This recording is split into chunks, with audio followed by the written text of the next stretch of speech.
পবিত্র কোরআনে সূরাতুত তিন একখান সূরা আছে। এই সূরার শুরুতে আল্লাহ পাক চারটা জিনিসের কসম খাইলেন।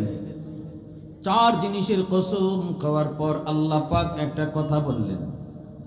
কথাটা হলো, আল্লাহ বলেন, মানুষ, তোমাকে আমি আল্লাহ যত সুন্দর করে বানাইছি, তত সম্মানী করে তোমারে বানাইছি, কিন্তু এই মানুষ যখন বৃদ্ধ বয়সে উপনীত হবে, যেই বয়সে তার গায়ে কোনো শক্তি থাকবে না, যেই বয়সে তার ঘরেও দাম দিবে না, যেই বয়সটাতে সমাজেও তোমাকে দাম দিবে না, ঘরের ভিতরেও সন্তান বলবে আব্বা তুমি এত কথা কয়ো না, বিবিও বলবে স্বামী গো এত কথা কয়ো না, এখন বাচ্চা কাচ্চা বড় হয়েছে, ওরা বুঝে, তুমি কম বুঝো, তুমি কম বুঝি।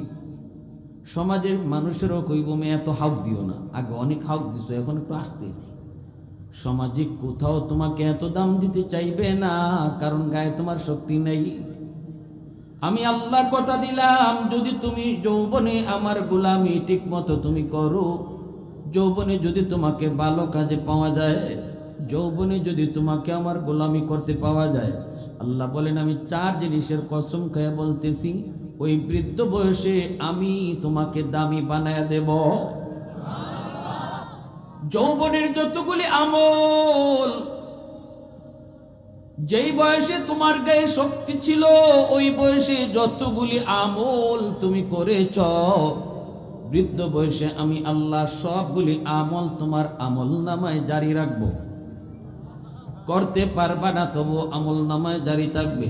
আল্লাহ পাক রব্বুল আলামিন বলেন, যেই বয়সে তুমি মসজিদে যেতে পারবা না, যেই বয়সে তুমি মসজিদে গেলে পরে তোমার ভয় লাগবে, কোথায় জানি তুমি মাথা ঘোরায় পড়ে যাও, কোথায় জানি তোমার পা পচকে পড়ে যাও, তোমার পায়ে ব্যথা, কোমরে ব্যথা, এই অবস্থায় মসজিদে যেতে তোমার ভয় হয়, ঘরের মধ্যেই তুমি নামাজ আদায় করো। না না, বয়স তোমার 70-80, অথবা তুমি অসুস্থ বিছানায় পড়া।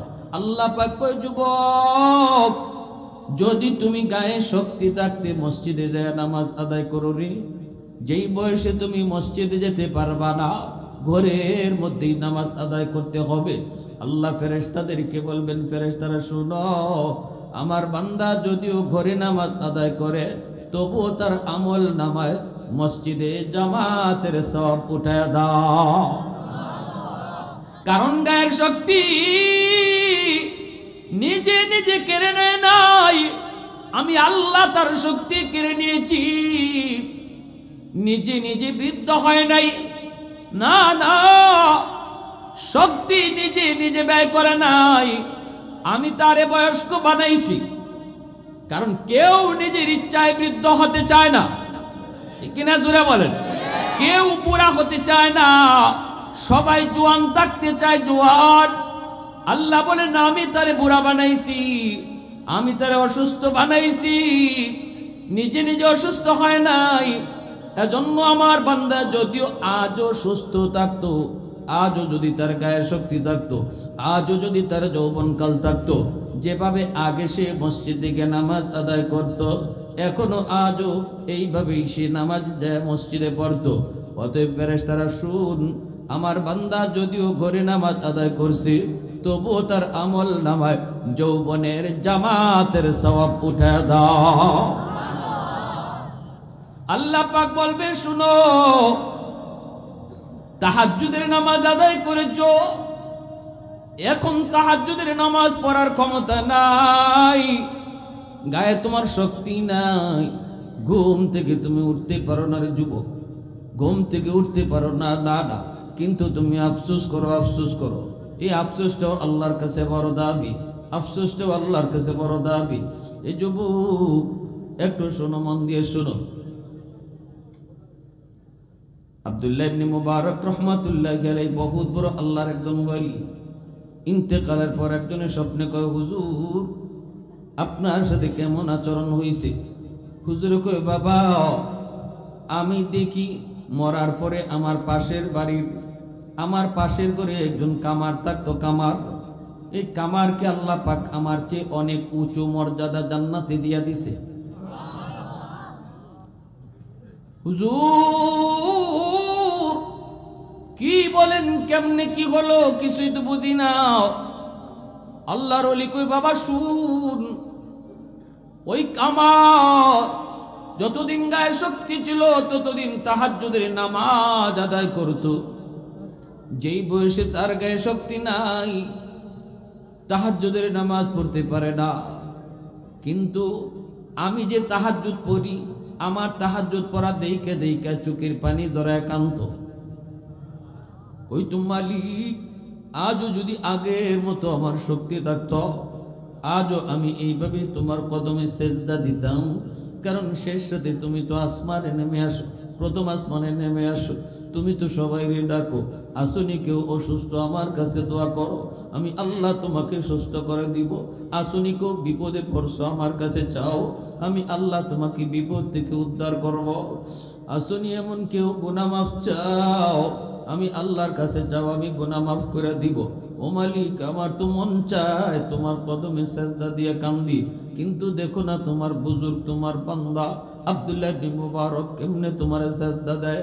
আমারও তো মন চায়, কিন্তু মালিক সারাদিন কামারের কাম কইরা, লোহার কাম কইরা, এখন তো আরো বয়স বেড়ে গেছে, শরীরটা একদম দুর্বল হয়ে পড়ে, বিছানায় পড়লে পরে আর উঠতে পারি না, সারাটা শরীর ব্যথা করে।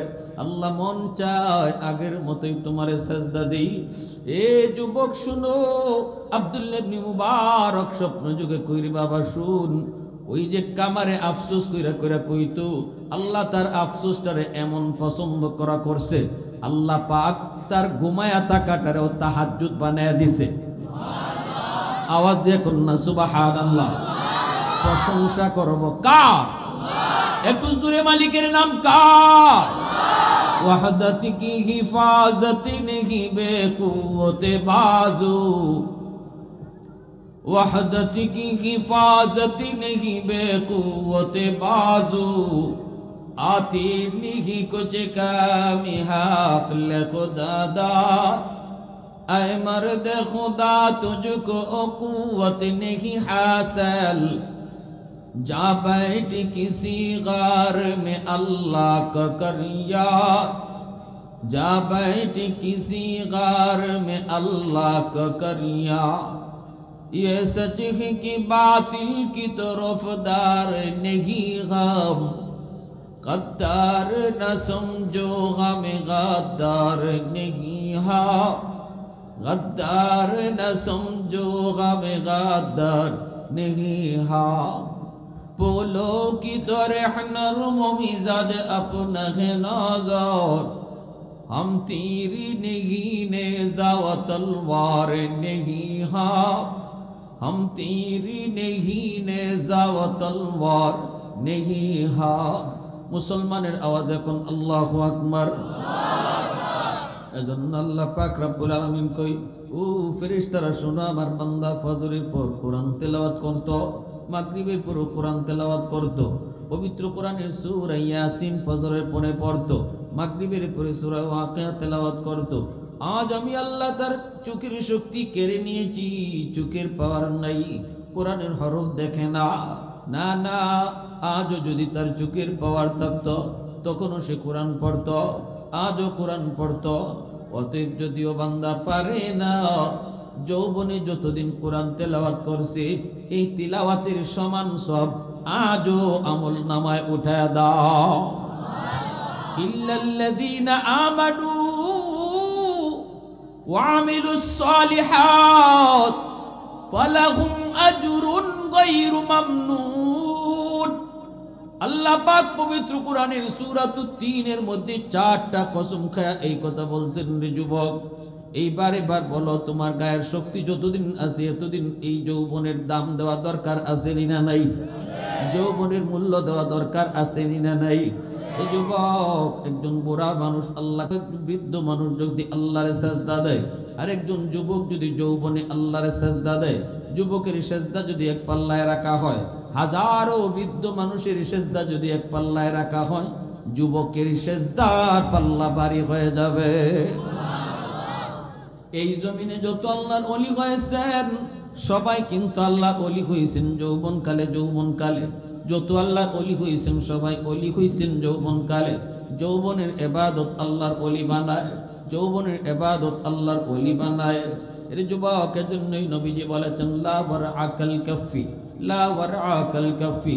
নবীজি বলে যার গুনাহ করার শক্তি ছিল, গুনাহ করার সুযোগও ছিল, যার গুনাহ করার শক্তি ছিল, সুযোগও ছিল, এরপরও যে গুনাহ করে না, আল্লাহর ভয়ে গুনাহ করে না, নবীজি বলেন সেই তো তোমাদের মধ্যে আল্লাহর ওয়ালি।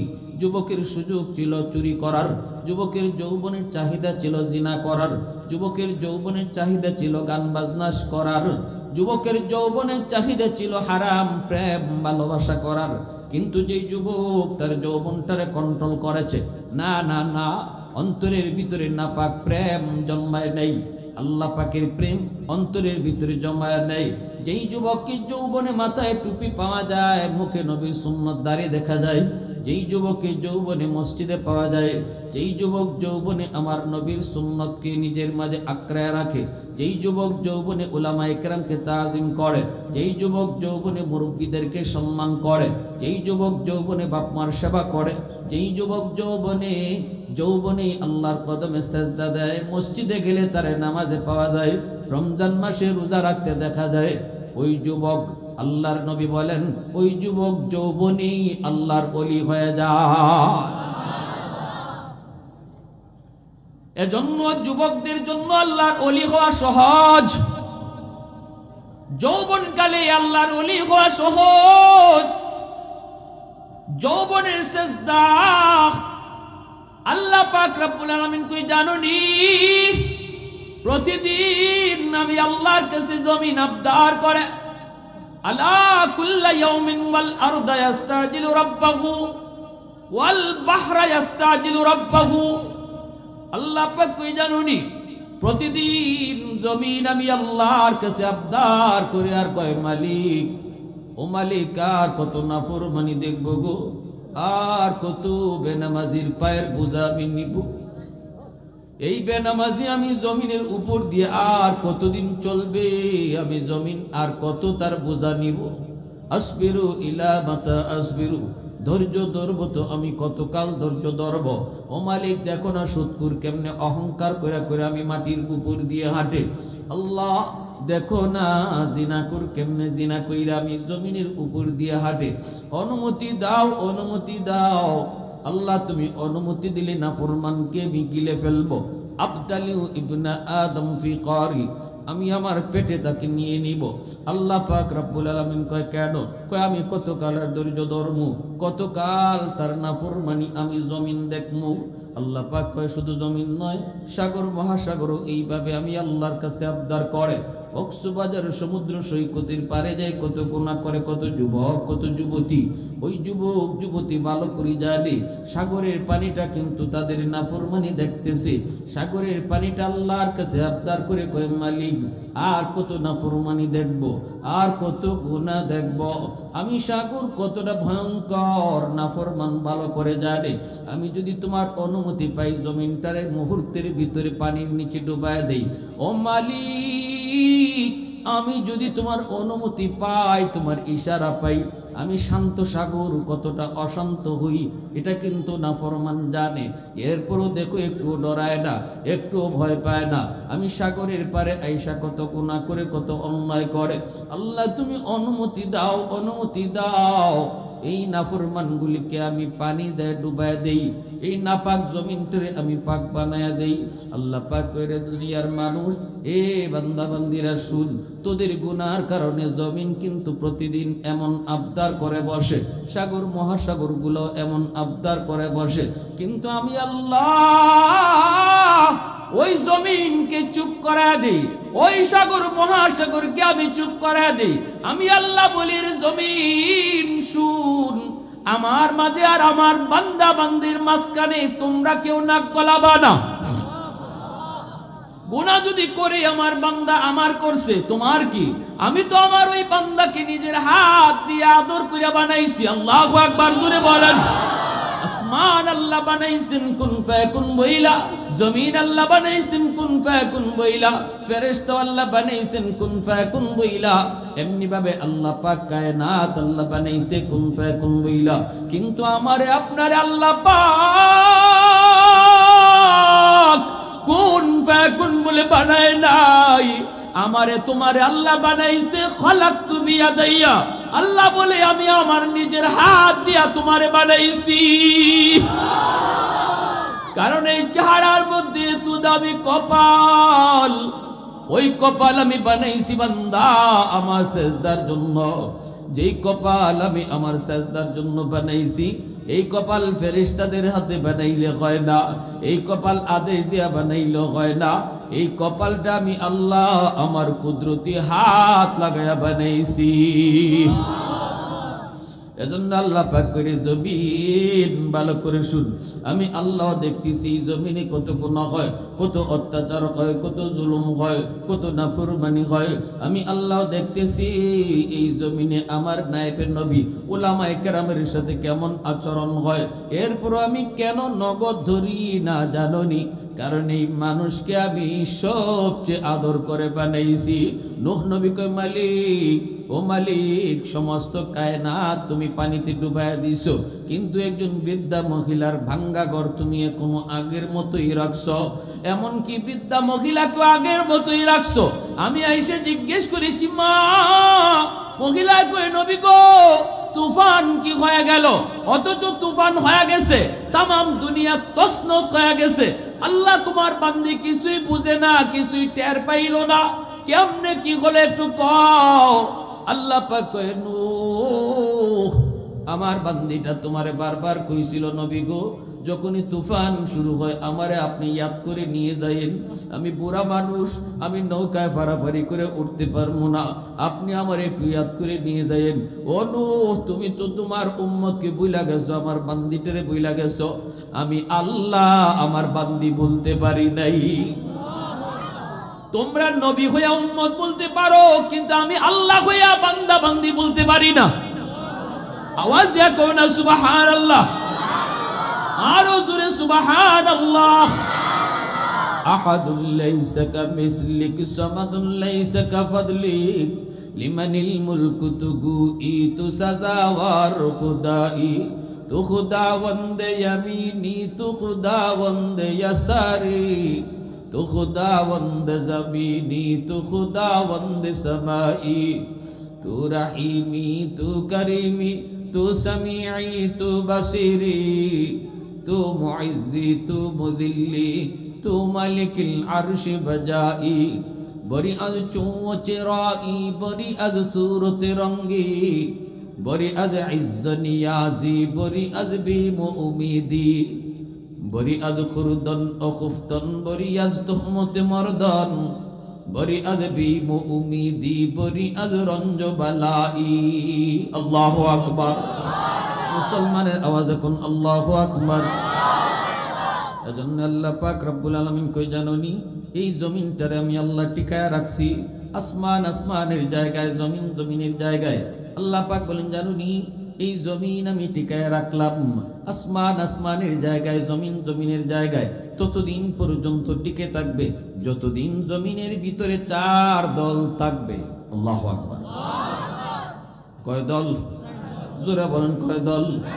আল্লাহ বলেন লাউলা মাশাইখু রুক্কা ওয়াশ শাবাবু খুশা ওয়াল আতফালু রুদ্দা ওয়াল আনআমু রুদ্দা লাজআলতুস সামাআ হাদিদা ওয়াল আরদা খাফসাফা ওয়াত তুরাবা রামাদা ওয়ামা আনজালতু মিনাস সামাই কাতরা ওয়ামা আম্বাতু মিনাল আরদি নাবাতা বাল আনজালতু আলাইকুমুল আযাবা সাব্বা। হাদিসে কুদসি আল্লাহ পাক বলেন, 1 নাম্বার জানোনি, এরে জমিন, কেন আমি আসমান আসমানের জায়গায়, জমিন জমিনের জায়গায় টিকায় রাখলাম? এত গুনার পরও আমি কেন জমিনে আযাব গজব দেই না? যেই হারে গুনাহ হয় এই হারে জমিনে আযাব আসে না। কেন আসে না? আল্লাহ কয় 4 দলের কারণে। কয় দলের কারণে? 1 নাম্বার আল্লাহ পাক বলে, এই জমিনের ভিতরে আমার কিছু বান্দা বান্দি আছে, চুলদারি তাদের সাদা হয়ে গেছে, কোমরে তার ব্যথা, হাঁটুতে তার ব্যথা, রুকু করতে গেলে তার বড় কষ্ট হয়, সেজদা দিতে গেলে কষ্ট হয়, মনে হয় যেন কোমরের রগ ছিঁড়ে যাইতেছে। এরপর আমার কিছু বান্দা বান্দি কষ্ট করে করে যখন আমার কদমে সেজদা দেয়, ওই সেজদার দিকে তাকাইলে এই জমিনের প্রতি আমার মায়া লেগে যায়। দুই নম্বর আল্লাহ কয় ওয়াশাবাবু খুশা, এই জমিনের ভিতরে যখন আমি আল্লাহ দেখি কিছু যুবক যৌবনের পাগলামি করে না, যৌবনে তারে মসজিদে পাওয়া যায়, যৌবন কালে তারে গান বাজনা করতে পাওয়া যায় না, ওয়াজ মাহফিলের আয়োজনে পাওয়া যায়। যেই যুবককে যৌবনে বাপ মার সেবা করতে দেখা যায়, যেই যুবক যৌবনে উলামায়ে কেরামকে তাজিম করে, মুরব্বীদেরকে সম্মান করে, ধর্মীয় কাজগুলা সবার আগে আগে তাইকা তাইকা আদায় করে, নাস্তিকদের বিরুদ্ধে ইসলামের দুশমনদের বিরুদ্ধে যুবককে সবার আগে স্লোগানে পাওয়া যায়, ঠিক কিনা জোরে বলে। আল্লাহ বলে আমি যখন দেখি ওই যুবকের কলিজায় আমি আল্লাহর ভয়, কলিজার ভিতরে আমার প্রেম জমায়া রাখছে, এই কলিজাটার ভিতরে আমার নবীর প্রেম জমায়া রাখছে, আমি যখন ওই যুবকের কলিজার দিকে তাকাই তখন এই জমিনের প্রতি আমার মায়া লেগে যায়। ওয়াল আতফালু রুদ্দা, আল্লাহ বলে ঘরে ঘরে কিছু শিশু বাচ্চা আছে, ওই শিশু বাচ্চাগুলোর উসিলায় আমি আল্লাহ জমিন টিকায়া রাখছি। কারণ গুনাহ যদি করছে তার মায় করছে, বাবায় করছে, শিশু বাচ্চাটার কোনো গুনাহ নাই, শিশু বাচ্চাটা কোনো অন্যায় করে নাই, সে তো নিষ্পাপ, সে তো মাসুম। যদি বাপ মার গুনার কারণে জমিনে আযাব হয়, গজব হয়, ওই শিশু বাচ্চাগুলো গজবের ভিতরে পড়ে যায়। এই শিশু এরা তো নিষ্পাপ, এদের কান্নার দিকে যখন আমি আল্লাহ তাকাই তখন এই জমিনের প্রতি আমার মায়া লেগে যায়। এজন্য বলি যুবক, শিশু বাচ্চাদেরকে অহেতুক মারবা না, এদেরকে কষ্ট দিও না। মনে রাখো তোমার মতো আমার মতো নাফরমানকে আল্লাহ রিজিক বন্ধ করাইয়া মাইরা ফেলতো, কিন্তু তোমার ঘরে আমার ঘরে এখনো রিজিক আল্লাহ জারি রাখছে এই শিশু বাচ্চাটার উসিলায়। যে নিষ্পাপ, যে মাসুম, ওই নিষ্পাপ মাসুম বাচ্চাটার উসিলায় আল্লাহ তোমাকে বিপদ থেকে বাঁচায়, তুমি বাবাকে বিপদ থেকে বাঁচায়, তুমি ভাইটারে বিপদ থেকে বাঁচায়, তুমি বোনটারে বিপদ থেকে আল্লাহ বাঁচায়। কারণ তোমার আমার গুনার কারণে আমি গজবের ভিতরে পড়ে যেতাম, আল্লাহ আমারে বাঁচায়, আল্লাহ আমারে হেফাজত করে। এজন্য রে যুবক সাবধান, অবুঝ শিশু নিষ্পাপ বাচ্চাদেরকে কখনো কষ্ট, এই বাচ্চার উসিলা আল্লাহ জমিন টিকায় রাখছে। ওয়াল আনআম রুতা, 4 নম্বরে আল্লাহ পাক বলেন জমিনের ভিতরে কিছু গরু ছাগল হাঁস মুরগি আছে, এদের উপরে শরীয়তের কোনো বিধি বিধান নাই। নামাজ রোজা হজ শিশু বাচ্চাদের উপরেও যেমন ফরজ হয় নাই, গরু ছাগল হাঁস মুরগির উপরও শরীয়তের কোনো বিধি বিধান নাই। অতএব গরু ছাগল হাঁস মুরগি পশু পাখির কোনো গুনাহ নাই, এদের কোনো গুনাহ নাই। গুনাহ করছে মানুষে, আর মানুষের গুনার কারণে জমিনে আযাব আসবে, গজব আসবে। এই আযাব গজবের ভিতরে গরু ছাগল পইরা যায়, হাঁস মুরগিগুলা পইরা যায়। আল্লাহ পাক কয় আমি যখন দেখি এদের তো গুনাহ নাই, এদের তো কোনো অপরাধ নাই, তখনই এই জমিনের প্রতি আমার মায়া লাগে। আল্লাহু আকবার জোরে বলে। তখন ইন্না রাহমাতি সাবাকাত আলা গযবি, তখনই আমার রহমত গজবের আগে চলে যায়। গজব আসতে চায়, গজবের আগে রহমত চলে যায়, গজবের আগে রহমত যায়, এইভাবে আযাব গজব ফিরে ফেলে। এর যুবক বাবা যখন সন্তানকে মারতে চায়, মা মাঝখানে আইসা হাত তুইলা কয় না মাইরো না, আমারে মারো। ঠিক তেমনি ভাবে মানুষের গুনার কারণে যখন আযাব আর গজব জমিনে আসতে যায়, তখনই এইভাবে দেখা যায় আল্লাহর রহমত সামনে গিয়া দাঁড়ায় যায়। এ যুবক, 1 নম্বরে আল্লাহ পাক বলেছিলেন বৃদ্ধ মানুষ, মুরব্বী মানুষ, যে মুরব্বী মানুষ কষ্ট হয় রুকু করতে, সেজদা দিতে, এরপরও রুকু করে সেজদা দেয়, রগ ছিঁড়ে যাইতেছে, বা কোমরের রগ মনে হইতেছে ছিঁড়ে যাইতেছে, এরপরও খুব কষ্ট করে আল্লাহরে রুকু দিতেছে, সেজদা দিতেছে। আল্লাহ কয় ওই যে কষ্টটা করে করে সেজদা দিতেছে, ওই সেজদার দিকে তাকাইলেই এই জমিনটার প্রতি আমার মায়া লাগে। আলী রাদিয়াল্লাহু তাআলা আনহু মদিনার মসজিদে আমার নবীর পিছনে নামাজ পড়বেন। একটু মন দিয়ে শোনো যুবক, অত্যন্ত হৃদয় বিদারক একটা ঘটনা শোনো। নবীজির পিছনে নামাজ পড়বেন হযরত আলী রাদিয়াল্লাহু তাআলা আনহু। ঘর থেকে বের হয়েছেন, জামাতে টাইম মতোই যায় নবীর পিছনে নামাজ ধরবেন, এই টাইমে তিনি বের হয়েছেন। আমাদের মতো না, আমরা তো মনে করেন একবারে গড়ি দুইটা বাসা থেকে বের হব, একদম টাইম টু টাইম, যেন 2 মিনিটও যায় মসজিদে বসতে না হয়। কারণ মসজিদে বসা যে কত বড় গুনার কাজ। হ্যাঁ, আমরা বের হইতো এইভাবেই। আর যদি যাই দেখি মসজিদে কাটা একটু সরে গেছে, নামাজের টাইম থেকে 1 মিনিট সরে গেছে, ইমাম সাহেব কই?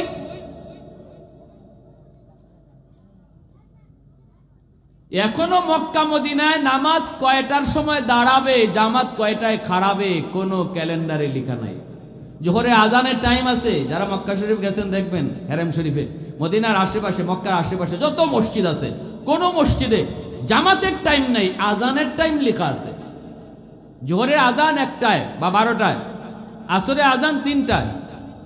আপনি নামাজ কয়টায় খারাবে আপনি পাবেন না। কাউকে জিজ্ঞেস করবেন, ভাই আজান তো হবে 12টায়, নামাজ কয়টায়? মুসল্লিরাও বলবে জানি না। কেন? ইমাম সাহেব যখন আসবে তখনই নামাজ। এটা আমার নবীর যুগ থেকে চালু, এটা আমার রসুলের যুগ থেকে চালু। আজান হয়ে গেছে, দায়িত্ব আমার মসজিদে যাওয়া। টাইম দুইরা, জামাতের টাইম দুইরা মসজিদ থেকে বের হতে বলা হয় নাই। আলী রাদিয়াল্লাহু তাআলা তিনি বের হয়েছেন, যাবেন মদিনার মসজিদে, কিন্তু চিপা একটা গলি, অনেক লম্বা গলি। এই চিপা গলিটা পার হতে গেলে একজন মানুষই পার হতে হয়, আর একজন আসা যায় না। আর একজন যদি পাস করে, ক্রসিং করে, তো একজনকে চাপ দিতে হয়, ভাই আমার একটু রাস্তা দেন, একটু চাপ দিতে হয়। তো আলী রাদিয়াল্লাহু তাআলা এই চিপা গলিটাতে ঢুকলেন। ঢুকে তিনি মনে মনে ভাবতেছেন, আমি তো আলহামদুলিল্লাহ আল্লাহ রাসূলের পিছনে জামাত যেয়ে পাবো, টাইম মতো তিনি পাইছেন। এর ভিতরেই দেখেন একটা বুড়া মানুষ, বৃদ্ধ মানুষ লাঠি বোর্ড দিয়া ওই চিপা গলিটা পার হইতেছে। এইবার আলী রাদিয়াল্লাহু তাআলা আনহু তিনি চিন্তা করলেন, এখন আমি কি করব? আমি কি ওই মুরব্বী মানুষটাকে বলবো, চাচা একটু সাইড দেন, একটু সাইড দেন, বইলা যদি চাপ দেই তাহলে একটু রাস্তা পাবো।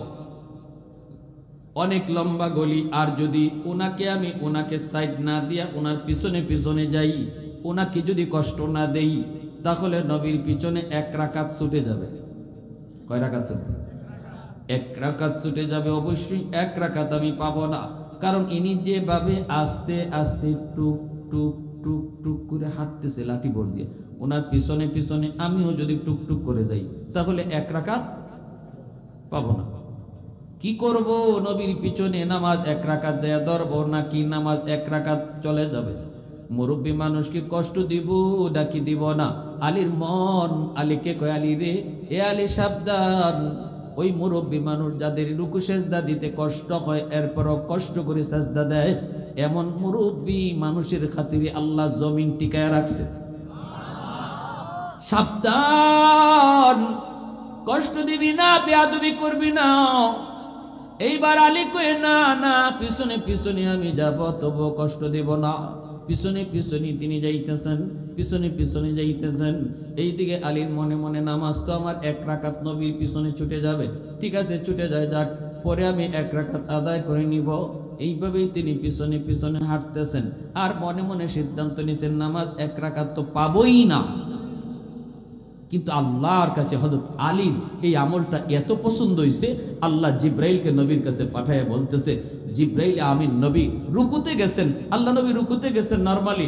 ওই সময় জিব্রাইল আইসা বলে, ইয়া রাসূলুল্লাহ, নবী গো আপনি মাথা তুলবেন না, রুকু লম্বা করেন, কারণ আপনার আলী এখনো জামাতে শরীক হয় নাই।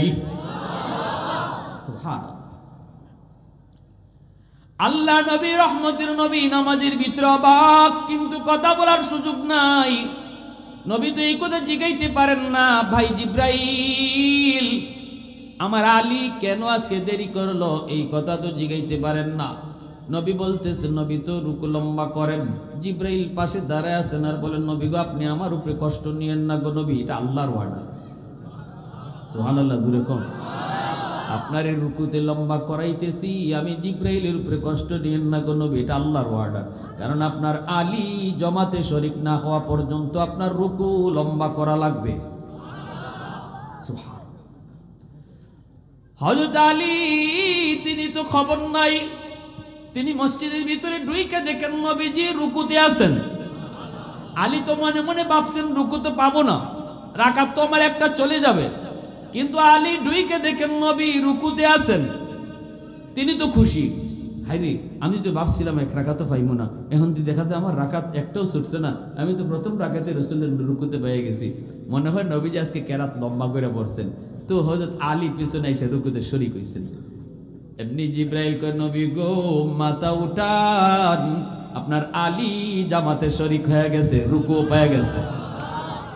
हैदार तेरा नाम से इस्लाम रहेगा, हैदार तेरा नाम से इस्लाम रहेगा, दुनिया की शजाअत में तेरा नाम रहेगा, दुनिया की शजाअत में तेरा नाम रहेगा, उस्मान तेरा नाम से इस्लाम रहेगा, दुनिया की सखावत में तेरा नाम रहेगा, दुनिया की सखावत में तेरा नाम रहेगा, मुआविया तेरा नाम से इस्लाम रहेगा, दुनिया की सियासत में तेरा नाम रहेगा, दुनिया की सियासत में तेरा नाम रहेगा।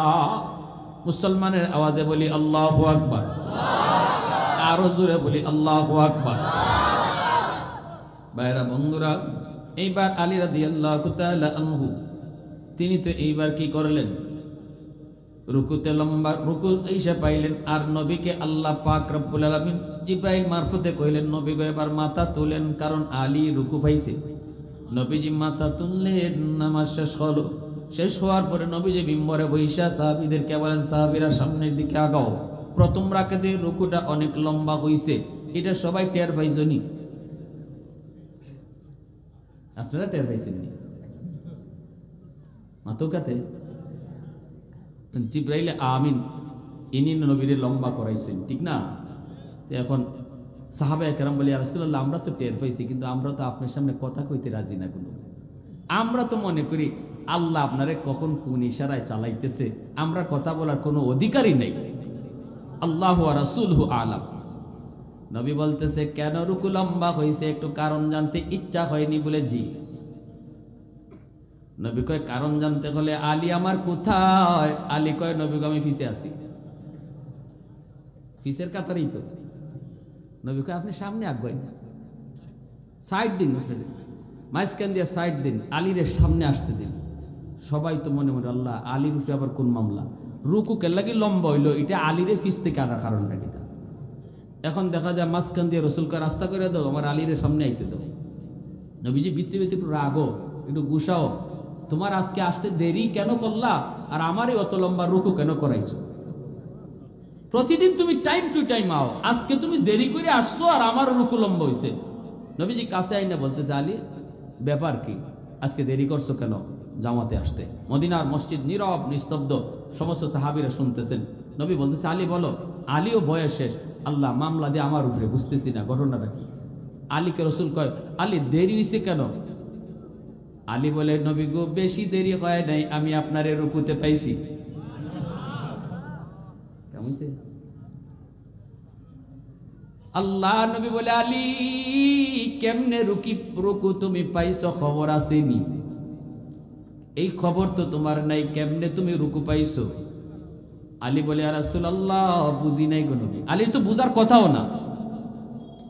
নবী বলেন, আলী আমি যখন রুকুতে গেলাম, জিব্রাইল আইসা কয়, নবী গো আল্লাহর ওয়ার্ডার, রুকু লম্বা করেন,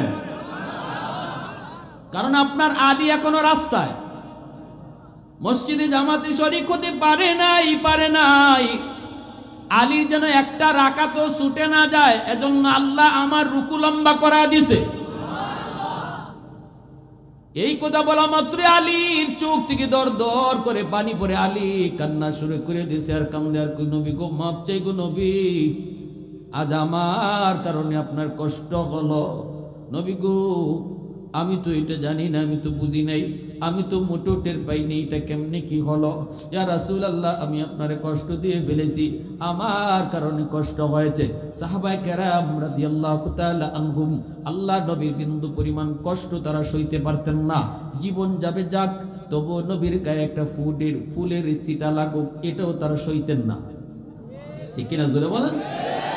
আবু সুফিয়ান বলেছিল হযরত খাব্বাব রাদিয়াল্লাহু তাআলা কে বলেছিল, ও মিয়া খালি একবার শুধু কও যে এই শুলিতে যে তুমি আসো এখান থেকে তোমারে নামাইয়া মুহাম্মদকে এখানে আমরা লাগাইছি, একবার শুধু কও, একবার বললেই তোমারে মুক্ত করে দিব। নবীর সাহাবী কয় অসম্ভব, আমার জীবন যাবে, শুধু বাস্তবে না মুখে এই কথাও আমি বলতে পারবো না, লাগলে আমি জীবন দিয়ে দিব। বাস্তবে তো আমার নবী শুলিতে আছেন, এটা তো প্রশ্নই উঠে না, তুমি যে মুখে শুনতে চাইতেছো তাও মানবো না, লাগলে আমার জীবন দিয়ে দিব। আবু সুফিয়ান কাফেরদের লিডার বলেছিল, মা রাআইতু আহাদান ইউহিব্বু আহাদান কা আসহাবি মুহাম্মাদিন মুহাম্মাদা। পৃথিবীতে আমি ভালোবাসা দেখেছি, আবু সুফিয়ানের কথা, পৃথিবীতে ভালোবাসা দেখেছি, মানুষ মানুষকে ভালোবাসে দেখেছি, কিন্তু মুহাম্মদের সাহাবীরা মুহাম্মদকে যেই ভালোবাসে এমন ভালোবাসা দেখিনি। সুবহানাল্লাহ। আলী রাদিয়াল্লাহু তাআলা তাবুক যুদ্ধ থেকে মায়ার নবী ফিরে আসতেছেন, নবীজি বলতেছেন, আলী আমি তোমার উরুতে একটু ঘুমাই, আমার একটু ক্লান্তি লাগতেছে। হযরত আলী বলি, ইয়া রাসূলুল্লাহ এটা তো আমার খুশনসিব, আপনি ঘুমান। নবীজির আলী ঘুম পাড়াইয়া দিয়েছেন। হযরত আলী মনে মনে ভাবতেছেন, একটু পরেই তো রাসূল উঠে যাবেন, আসরের নামাজ পড়েন নেই। আলী মনে মনে ভাবছেন একটু পরে তো রাসূল উঠবেন, এটা তো রেস্ট, এটা তো আর ঘুম না। কিন্তু আল্লাহ, নবীজির ঘুম লেগে গেছে, এইদিকে সূর্য লাল হয়ে ডুবে যাইতেছে, আলীর ভিতরে তুফান শুরু হয়ে গেছে, আমার তো নামাজ কাজা হয়ে যাইতেছে। মুমিনের আলামত হলো মাল ঈমান ইয়া রাসূলুল্লাহ, ইযা সাররাতকা হাসানাতুকা ওয়া ইযা সাআতকা সাইয়্যাতুকা ফাআনতা মুমিন। গুনাহ হয়ে যাওয়া এটা অন্যায় নয়, গুনাহ করার পর যদি দিলের ভিতরে চোট না লাগে এটা হলো অন্যায়। রাসূল কয় গুনাহ হওয়ার পর যদি কারো দিলে চোট না লাগে, ব্যথা না পায়, অনুতপ্ত না হয়, হায় আমি এটা কি করলাম, হায় আমার দ্বারা এটা কি হলো, এতটুকু অনুভূতি যদি কারো অন্তরে না আসে, আল্লাহ রাসূল কয় মনে করবা তার ঈমান নাই, ঈমান নাই, ঈমান নাই। আর গুনাহ হওয়ার পরে যদি আল্লাহ আমি এটা কি করলাম, আল্লাহ আমি ভুল করে ফেলছি, হায় আমার দ্বারা এটা কি হইলো, সে পেরেশান, ঘুমের ভিতরে আমার ফজর চলে গেছে, আল্লাহ তুমি আমারে মাফ করো, এভাবে যদি কয় তাহলে বোঝা গেল রাসূল বলতেছেন তার ঈমান আছে, ঈমান আছে, ঈমান আছে। গুনাহ তো হবেই ভাই, গুনাহ হবে না কার, গুনাহ তো হবেই, শয়তান পিছনে লাগিয়ে আছে গুনাহ করাবে। গুনাহ হয়ে যাওয়াটা, গুনাহ করাটা এটা বড় অপরাধ না, সবচেয়ে বড় অপরাধ হলো গুনাহ করার পরে ড্যামকিয়া, এটা মনে করা হলো সবচেয়ে বড় অপরাধ। আলী রাদিয়াল্লাহু তাআলা পেরেশান হয়ে গেছে, এবার সূর্য ডুবেই গেছে। হযরত আলী মনে মনে ভাবতেছেন আমি কি রাসূলকে ডাক দিব নাকি আমার সূর্য ডুবে যাবে। আলী মনকে বলতেছে, আলীর মনকে সাবধান, যে নবীর উসিলায় আল্লাহ সূর্য বানাইছে এই নবীর ঘুম ভাঙাবি না। সুবহানাল্লাহ জোরে বল, ওই নবীর ঘুম ভাঙাবি না, লাগলে তোমার নামাজ কাজা হয়ে যায়। নামাজ কাজা হয়েই গেছে, সূর্য ডুবে গেছে, নবীজির ঘুম ভাঙছে। রসুল দেখে আলীর চেহারা বিভর্ষ। রসুল বলে, আলী ব্যাপার কি, মনে হইতেছে কোন একটা বিপদ। আলী বলে, ইয়া রাসূলুল্লাহ আসরের নামাজ পড়তে পারিনি, সূর্য ডুবে গেছে। রসুলকে আমাকে ডাক দিলা না? নবী গো আপনারে ডাক দিলে আপনার ঘুম ভাঙবে, এজন্য আপনার কষ্ট হবে, তাই ডাক দিই নেই। আমার নবী আপনার নবী রহমতের নবী, দু জাহানের বাদশা, হাত উঠায় দিছেন আল্লাহর কাছে, ও মালিক আজ আমার আলী তোমার বন্ধুর একটু আরামের জন্য, তোমার বন্ধুর আরামের জন্য তার নামাজ কাজা হয়েছে, তোমার সূর্য ডুবে গেছে। আল্লাহ এই সূর্য তোমার কোথায় উঠে তোমার কোথায় ডুবে। ও মালিক আলী তো নিজের ইচ্ছায় নামাজ কাজা করে নাই, হাত দুইটা উপরে উঠাইছি, আমার হাত উপরে থাকতে থাকতে তুমি ডুবন্ত সূর্য আবার আকাশে উঠাও। সুবহানাল্লাহ জোরে কোন। রাদ্দের শামস নামক কিতাবের ভিতরে আসছে, দ্বীনের নবী মায়ার নবী হাত উঠে আল্লাহ ডুবে যাওয়া সূর্য আবার উঠাও, যেন আমার আলী টাইম মতো আসরের নামাজ পড়ে। আমি এত কিছু বুঝি না, সূর্য তোমার কোথায় উঠে তোমার কোথায় ডুবে। আলী নিজের ইচ্ছায় নামাজ কাজা করে নাই, তোমার বন্ধুর জন্য নামাজ কাজা করছে। ওই বন্ধু হাত উঠাইছে, হাত নামাবে না সূর্য না উঠা পর্যন্ত।